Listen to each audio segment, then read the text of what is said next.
지금 일본 사회가 발칵 뒤집혔습니다. 쌀값은 3배로 치솟고 도쿄 마트에선 삼각김밥까지 사라졌습니다. 정부는 21만 톤의 비축미를 긴급 방출했지만 이미 소비자들 사이에선 믿기 힘든 말이 돌기 시작했죠. 한국 쌀이 더 맛있다. 가격은 절반인데 품질은 2배다. 지구 사이트에는 한국 쌀을 찬양하는 일본어 후기가 폭발하고 급기야 백화점 고객센터엔 혹시 한국 쌀 따로 안 들어오나요?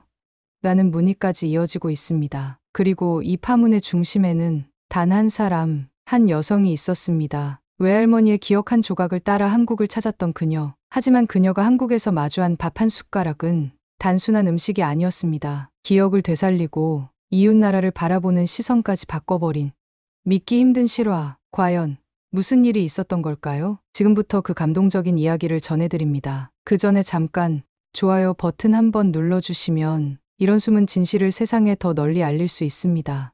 똑똑. 병실 문을 조심스레 열자 창가에 누워 계신 외할머니가 보였습니다. 햇살이 그분의 주름진 얼굴을 비추고 있었죠. 저는 유키 아오이, 일본 경제 전문지의 칼럼을 연재하는 34세 프리랜서 칼럼니스트입니다. 할머니, 저 왔어요. 침대 옆에 놓인 의자에 앉았습니다. 외할머니는 갑작스러운 뇌졸중으로 쓰러지셨어요. 의사는 회복이 쉽지 않을 거라 했습니다. 유키 와줘서 고마워. 외할머니의 목소리는 물 밑에서 들려오는 것처럼 희미했습니다. 그래도 저를 알아보시니 안심이 됐어요. 손을 잡으니 예전처럼 따뜻하지 않았죠. 할머니, 걱정 마세요. 제가 매일 올게요. 평소 경제 칼럼을 쓰며 바쁘게 살았던 저는 외할머니에게 자주 오지 못했습니다. 죄책감이 밀려왔어요. 유키, 내가 내 나이였을 때. 외할머니가 천천히 말씀을 이어가셨습니다. 한국에 출장을 갔었지. 그때 먹었던 하얀 쌀밥 그 밥맛이 정말 잊히질 않아. 갑자기 왜 옛날 한국 이야기를 꺼내시는지 이해가 안 됐습니다. 하지만 외할머니의 눈빛은 또렷했어요. 마치 그 기억만큼은 생생하게 붙잡고 계신 것 같았죠.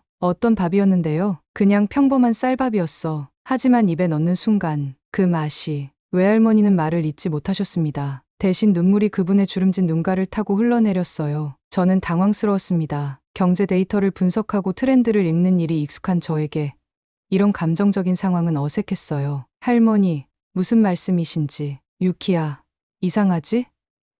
이렇게 임종을 앞둔 할머니가 기억하는 게 가족도 인생의 성취도 아닌 한 그릇의 밥이라니. 임종이라는 단어에 가슴이 덜컥 내려앉았습니다. 갑자기 병실의 공기가 무거워졌어요. 그런 말씀 마세요. 할머니는 좋아지실 거예요. 사람이 죽음을 앞두면 진짜 중요한 게 뭔지 알게 돼. 그 밥맛이 그리워. 내 마지막 소원은 그 맛을 다시 한번. 외할머니의 말씀은 끊어졌지만 그 의미는 명확했습니다. 저는 그 순간 결심했어요. 숫자와 데이터로 세상을 해석하던 저였지만 외할머니의 마지막 소원을 이뤄드리고 싶었습니다. 할머니, 제가 찾아볼게요. 한국에 가서 그 밥을 찾아볼게요. 외할머니의 눈이 반짝였습니다. 희미한 미소가 그분의 입가에 맺혔어요. 정말 그래 줄래?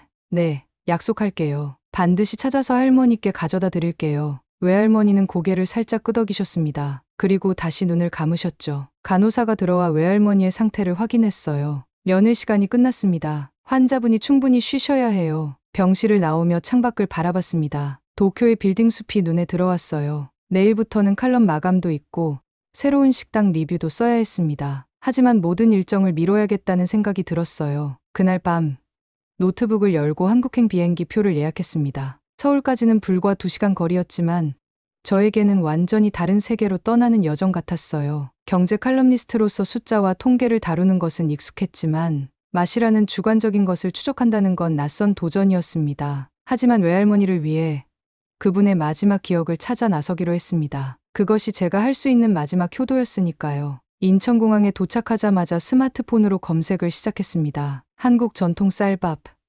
최고의 쌀, 오래된 식당. 검색어를 입력할 때마다 수많은 정보가 쏟아졌어요. 경제 칼럼니스트로서 데이터를 분석하는 일은 제 일상이었지만 이번은 달랐습니다. 숫자가 아닌 외할머니의 기억을 찾아야 했으니까요. 맛이라니 너무 주관적인데. 혼잣말을 중얼거리며 호텔로 향했습니다. 저는 평소 SNS에 식품 리뷰를 올릴 때도 항상 객관적인 수치를 중시했어요. 당도, 산도, 식감 점수 이런 것들로 맛을 표현하는 게 제 방식이었죠. 그런데 외할머니는 60년도 더 된 기억 속의 맛을 찾아달라고 하셨습니다. 과학적으로 불가능해. 호텔 방에 도착해 짐을 풀면서 생각했습니다. 맛은 기억이 왜곡시킬 수 있는 감정이지 과학이 아니에요. 심리학 연구에 따르면 인간의 미각 기억은 시간이 지날수록 과장되거나 미화된다고 합니다. 외할머니의 기억도 그럴 가능성이 높았죠. 창밖으로 서울의 밤 풍경이 보였습니다. 수많은 빌딩들 사이로 빛이 흩어져 있었어요. 그 빛들 어딘가에 외할머니의 기억이 숨어 있을까요?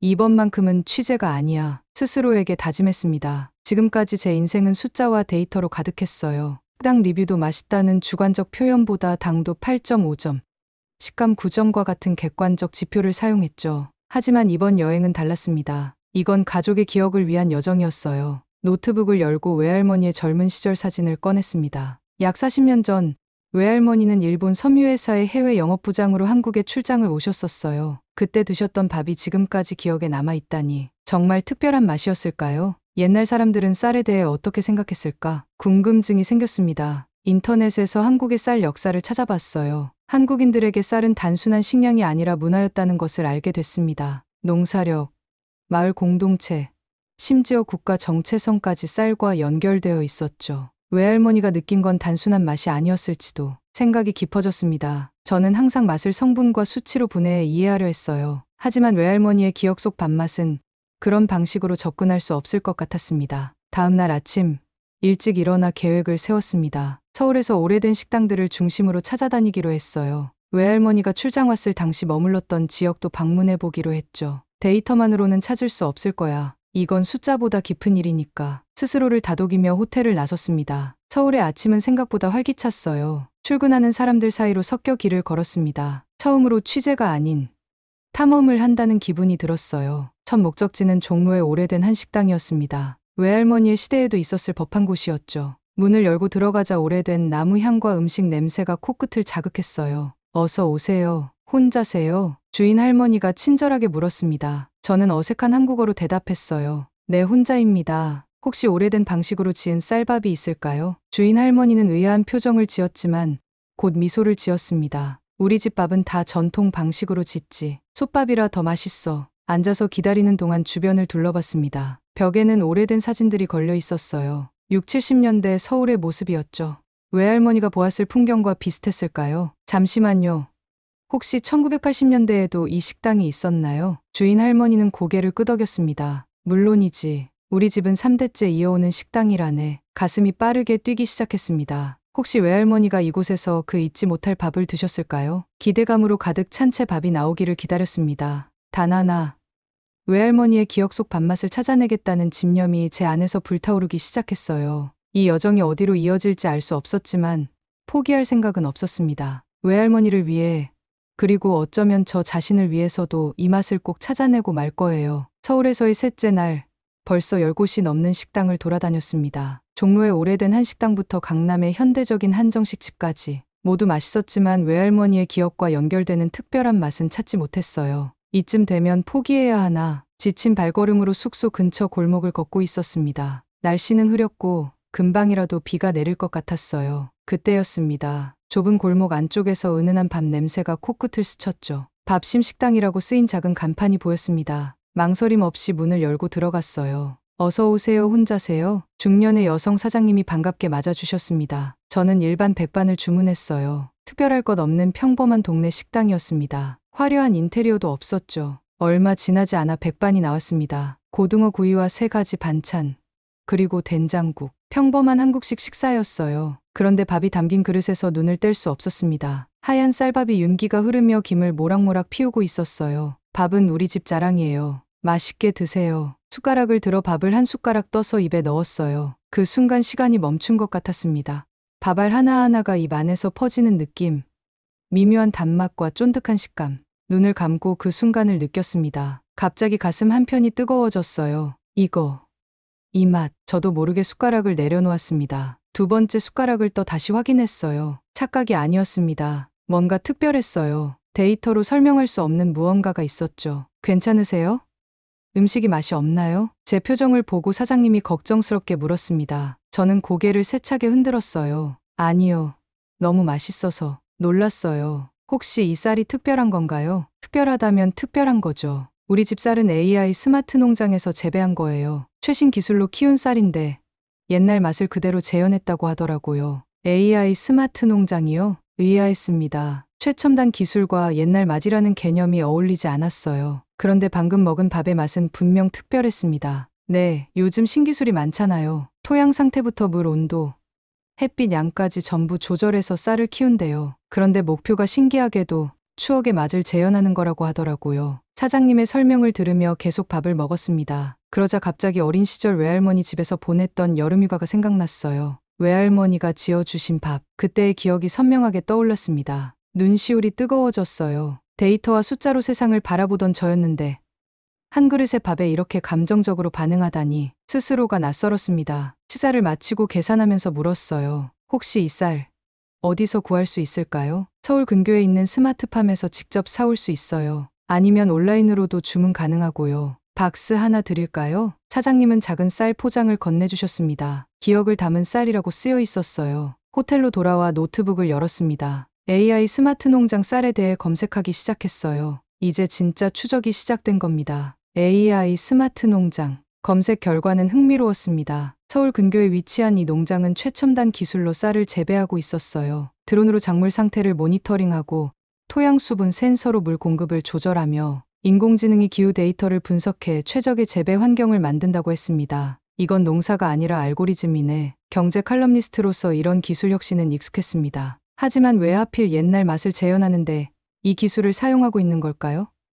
더 많은 정보가 필요했어요. 바로 농장 방문을 예약했습니다. 다음 날 아침, 서울 외곽으로 향하는 택시 안에서 창밖을 바라봤습니다. 도시의 빌딩들이 점점 줄어들고 녹색 풍경이 눈에 들어왔어요. 택시 기사님과 대화를 시도했습니다. 한국 쌀이 특별한가요? 기사님은 백미러로 저를 흘깃 보더니 웃으셨어요. 외국 분이시네요. 한국인에게 쌀은 그냥 음식이 아닙니다. 역사죠. 그 말에 흥미가 생겼습니다. 기사님은 계속 이야기했어요. 예전엔 마을마다 방앗간이 있었어요. 가을이면 방앗간에 쌀을 찌우러 가는 게 큰 행사였죠. 그때 나는 쌀 냄새가 지금도 생각나요. 기사님의 목소리에서 향수가 느껴졌습니다. 외할머니도 비슷한 기억을 갖고 계신 걸까요? 스마트 농장에 도착했습니다. 현대적인 건물과 넓은 비닐하우스가 보였어요. 안내데스크에서 자신을 소개하자 젊은 연구원이 나와 저를 맞이했습니다. 아오이 씨, 일본에서 오셨군요. 저희 농장에 관심 가져주셔서 감사합니다. 연구원의 이름은 김민수였습니다. 그는 농장의 시스템과 기술을 설명해주기 시작했어요. 저희는 단순히 쌀을 재배하는 게 아니라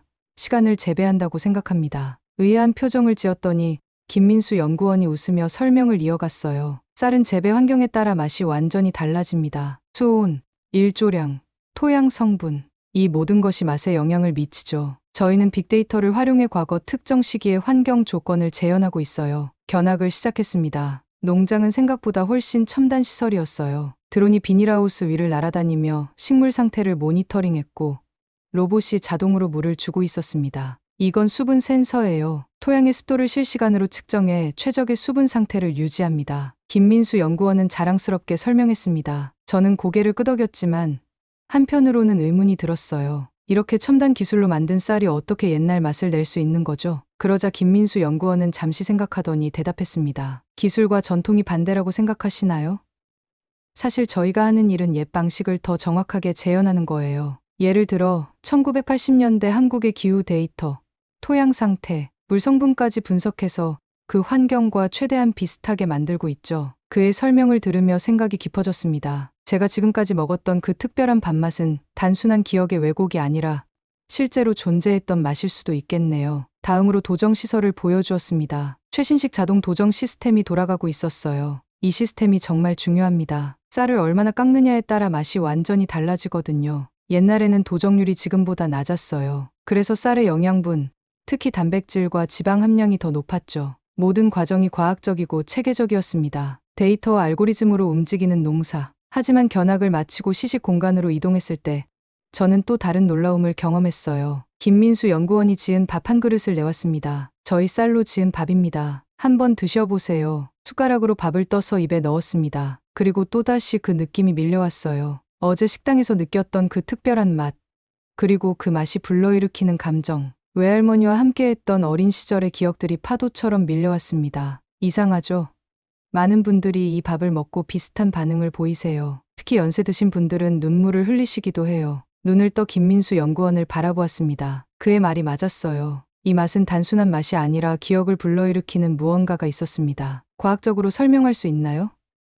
왜 이 맛이 사람들에게 감정을 불러일으키는지. 김민수 연구원은 미소를 지었습니다. 맛과 기억은 깊이 연결되어 있어요. 후각과 미각은 뇌의 감정 중추와 직접 연결되어 있거든요. 우리는 그것을 맛기억이라고 부릅니다. 견학을 마치고 나오면서 제 마음속에는 새로운 깨달음이 생겼습니다. 이 쌀에는 단순한 맛 이상의 것이 있었어요. 숫자와 데이터로는 설명할 수 없는, 그러나 분명히 실제하는 무언가가 있었죠. 호텔로 돌아오는 길, 창밖의 풍경을 바라보며 생각했습니다. 외할머니의 기억은 틀리지 않았어요. 그분이 60년 동안 잊지 못했던 그 맛은 실제로 존재했고, 이제 저도 그것을 경험했습니다. 노트북을 열고 외할머니께 전화를 걸었습니다. 오늘 본 것, 느낀 것을 모두 말씀드리고 싶었어요. 이제 확신이 들었으니까요. 외할머니의 기억 속 그 밥을 찾았다고. 호텔 로비에서 노트북을 열고 정리를 시작했습니다. 지난 며칠간의 여정이 마치 꿈처럼 느껴졌어요. 경제 칼럼니스트로서 저는 항상 데이터와 수치에 의존해왔습니다. 하지만 이번 한국 여행은 달랐어요. 숫자로 설명할 수 없는 감정과 기억의 세계를 경험했으니까요. AI 스마트 농장을 다시 방문해봐야겠어. 결심했습니다. 이번에는 더 깊이 알아보고 싶었어요. 외할머니께 드릴 쌀도 구입해야 했고, 농장 대표와도 직접 이야기를 나눠보고 싶었습니다. 다음 날 아침, 다시 서울 근교로 향했습니다. 어제와 달리 오늘은 햇살이 밝게 비치고 있었어요. 마치 제 마음을 반영하듯 맑은 날씨였습니다. 농장에 도착하자 어제와는 다른 분위기가 느껴졌어요. 사람들이 분주하게 움직이고 있었습니다. 입구에서 안내를 받고 농장 내부로 들어갔어요. 아, 다시 오셨군요. 반갑습니다. 어제 만났던 김민수 연구원이 반갑게 인사했습니다. 그는 오늘은 농장 대표를 만날 수 있다고 했어요. 대표님이 외국 언론인이 방문했다는 소식을 듣고 직접 만나보고 싶어 하세요. 대표실로 안내받으며 주변을 살펴봤습니다. 벽면에는 여러 상장과 인증서가 걸려 있었어요. 그중 눈에 띄는 문구가 있었습니다. 기억을 바꾸는 밥. 그 문구 앞에서 잠시 멈춰 서자 김민수 연구원이 설명했어요. 저희 농장의 모토입니다. 단순히 맛있는 쌀이 아니라 사람들의 기억에 남는 쌀을 만들자는 의미죠. 대표실에 들어서자 50대 중반으로 보이는 여성이 반갑게 맞아주었습니다. 박지연 대표였어요. 일본에서 오셨다고요? 특별히 저희 쌀에 관심을 가지신 이유가 있으신가요? 저는 솔직하게 외할머니의 이야기를 들려드렸습니다. 외할머니의 마지막 소원, 40년 전 한국에서 맛보았던 잊지 못할 밥맛을 찾는 여정. 박지연 대표는 진지하게 경청했어요. 정말 감동적인 이야기네요. 할머니의 기억을 찾아 이렇게 먼 길을 오셨다니. 대표의 눈빛이 따뜻했습니다. 그녀는 저를 따로 준비된 방으로 안내했어요. 작은 식탁이 있는 공간이었습니다. 특별히 준비한 밥상입니다. 저희 쌀로 지은 밥과 간단한 반찬들이에요. 테이블에 앉아 밥을 한 숟가락 떴습니다. 어제와 마찬가지로 그 특별한 맛이 느껴졌어요. 하지만 오늘은 더 깊은 감정이 밀려왔습니다. 외할머니와 함께했던 모든 순간들, 그분의 따뜻한 미소, 부드러운 손길, 모든 기억이 선명하게 떠올랐어요. 왜 이 쌀이 이렇게 다른 걸까요? 박지연 대표에게 물었습니다. 그녀는 잠시 생각하더니 대답했어요. 맛이요?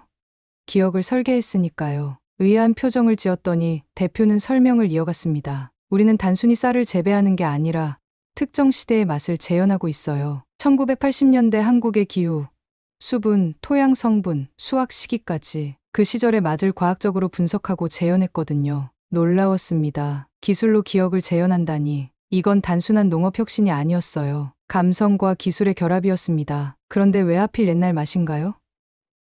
더 맛있는 새로운 품종을 개발할 수도 있었을 텐데. 박지연 대표는 미소를 지었습니다. 요즘 많은 사람들이 옛날 맛을 그리워해요. 특히 어르신들은 현대 쌀이 예전만 못하다고 말씀하시죠. 객관적으로는 오늘날의 쌀이 더 깨끗하고 균일한데도 말이에요. 그래서 궁금했어요. 정말 옛날 쌀이 맛있었던 걸까? 아니면 그때의 기억이 맛있었던 걸까? 박지연 대표의 말에 공감이 갔습니다. 저도 똑같은 의문을 품고 있었으니까요. 그래서 시작했어요. 옛 시대별 쌀의 맛을 재현하는 프로젝트를. 처음에는 단순한 호기심이었지만 이제는 많은 사람들에게 의미 있는 일이 됐어요. 특히 치매 환자분들이 이 밥을 드시고 옛 기억을 떠올리시는 경우도 있거든요. 감동적이었습니다. 기술이 단순히 효율성을 높이는 것이 아니라 사람들의 기억과 감성을 되살리는 데 쓰이고 있다니. 저는 외할머니를 생각했어요. 그분도 이 밥을 드시면 옛 기억을 더 선명하게 떠올리실까요? 외할머니께 드릴 쌀을 살 수 있을까요? 물론이죠. 특별히 포장해 드릴게요. 일본으로 가져가실 수 있도록 검역 증명서도 준비해 드리겠습니다. 자리에서 일어나 농장을 더 둘러봤습니다. 이제 확신이 들었어요. 외할머니의 기억은 틀리지 않았습니다. 그분이 60년 동안 잊지 못했던 그 맛은 실제로 존재했고 지금 이 농장에서 재현되고 있었어요. 박지연 대표와 작별 인사를 나누며 물었습니다. 혹시 이 이야기를 제 칼럼에 써도 될까요? 일본 독자들에게 이 특별한 쌀과 기억의 이야기를 들려주고 싶어요. 물론이죠. 많은 사람들이 이 이야기를 알게 되면 좋겠어요. 음식은 단순한 영양분이 아니라 기억과 감정을 담는 그릇이니까요. 호텔로 돌아오는 길, 가방 속에 쌀 포장을 만지작거렸습니다. 이제 외할머니께 가져갈 선물이 생겼어요. 단순한 쌀이 아니라 그분의 소중한 기억을 담은 선물을요. 도쿄 하네다 공항에 내리자마자 병원으로 향했습니다. 가방 속에는 소중히 포장된 한국 쌀이 들어있었어요. 병실로 들어서자 외할머니는 여전히 창가에 누워 계셨습니다. 조금 더 야위어 보이셨지만 저를 보시자 밝게 웃으셨어요. 유키 돌아왔구나. 네, 할머니 돌아왔어요. 그리고 가져왔어요.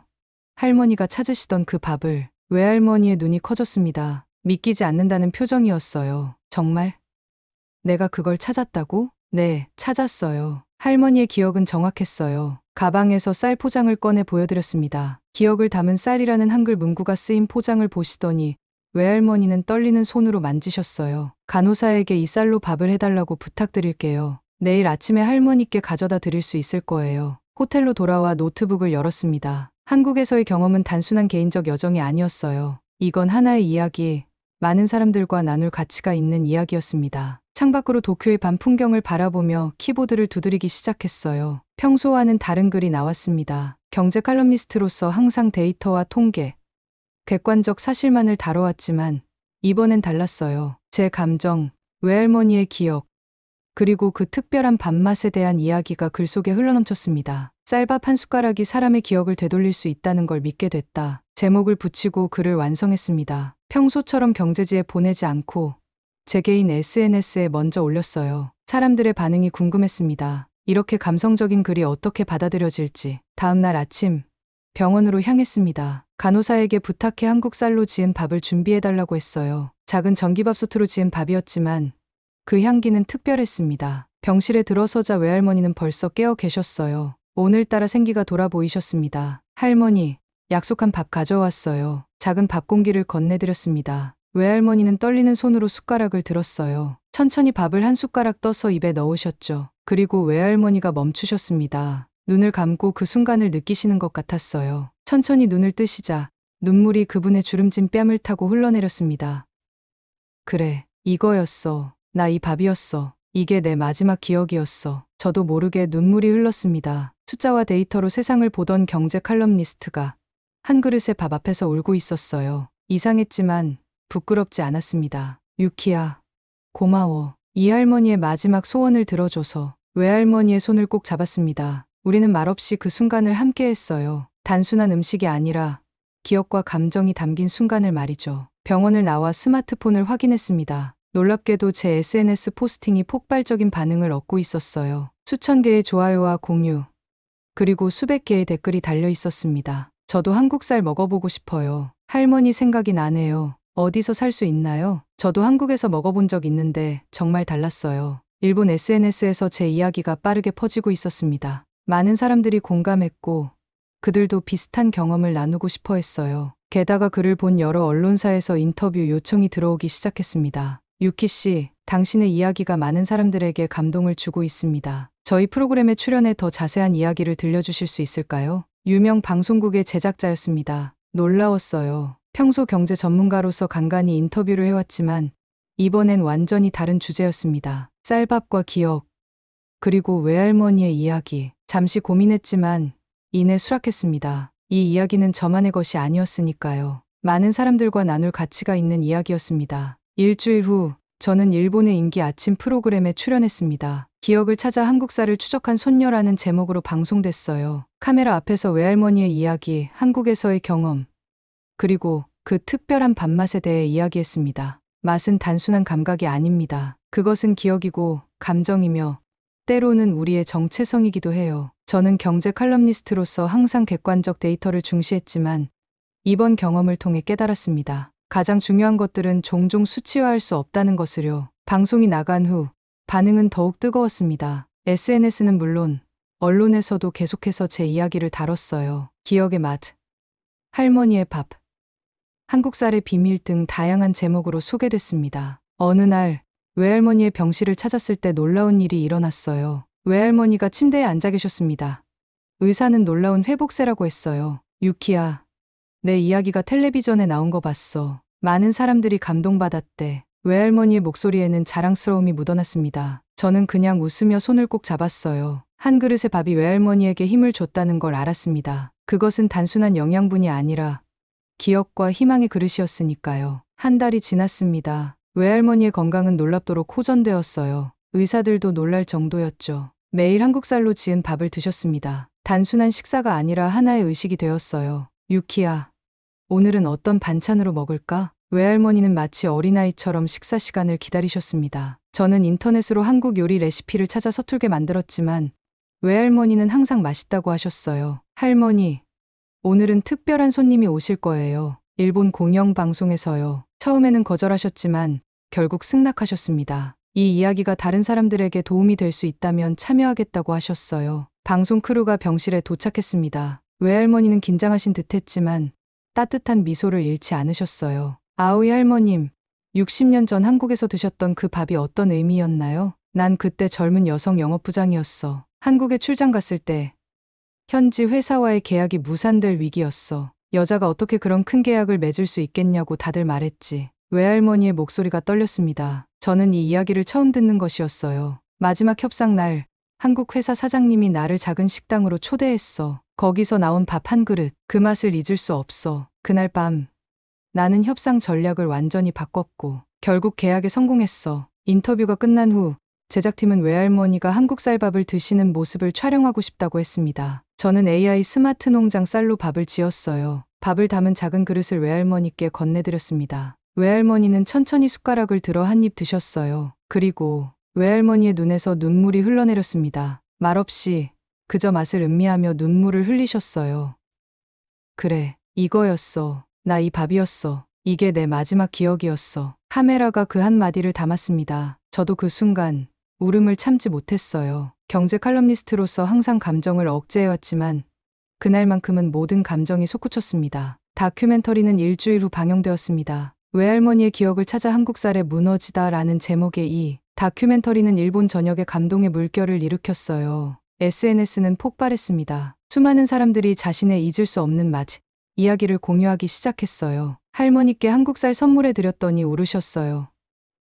저도 한번 먹어보고 싶어요. 일본 각지의 언론에서 연락이 왔습니다. 라디오, TV, 잡지 모두 이 이야기를 다루고 싶어 했어요. 제 개인 SNS 팔로워는 하루 만에 10배 이상 늘었습니다. 어느 날 한 대형 방송사에서 특별한 제안이 들어왔어요. 아오이 씨, 기억의 맛을 찾아서라는 새로운 프로그램을 기획 중입니다. 진행자로 참여해 주실 수 있을까요? 외할머니와 상의했습니다. 그분은 웃으시며 말씀하셨어요. 가렴, 유키야. 내가 찾은 건 쌀이 아니라 내 진짜 목소리였어. 다음 날 저는 그 제안을 수락했습니다. 그리고 기쁜 소식이 하나 더 있었어요. 의사가 외할머니의 퇴원을 허락했습니다. 할머니, 이제 집으로 가요. 매일 맛있는 한국쌀밥 해드릴게요. 외할머니는 미소를 지으셨습니다. 그 미소 속에는 60년의 시간을 뛰어넘는 기억과 희망이 담겨 있었어요. 한 그릇의 밥이 만들어낸 기적이었습니다. 6개월이 지났습니다. 가을 햇살이 창문으로 들어오는 오후.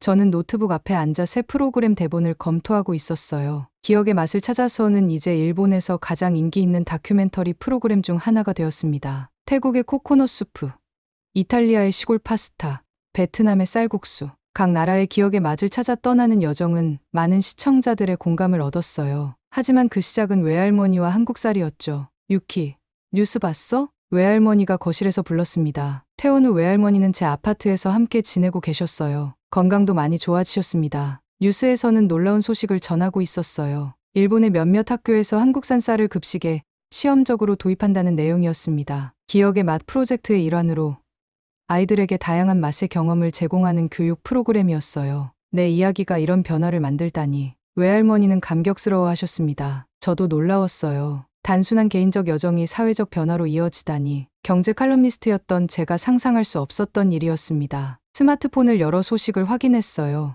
SNS에는 학교 급식 프로그램에 대한 학부모들의 반응이 넘쳐났습니다. 아이가 오늘 처음으로 밥이 맛있었어요라고 했어요. 우리 할머니께서 급식 한국쌀밥 맛보고 싶다고 하셔서 함께 학교 방문했어요. 더 놀라운 소식도 있었습니다. 도쿄에서 열리는 농업 박람회에서 기업 기반 스마트팜 기술이 중요한 토론 주제로 선정되었다는 거예요. 한국의 AI 스마트 농장 관계자들도 초청된다고 했습니다. 유키야, 내 다음 프로그램은 어디로 가니? 외할머니가 물으셨습니다. 저는 미소 지었어요. 한국이요.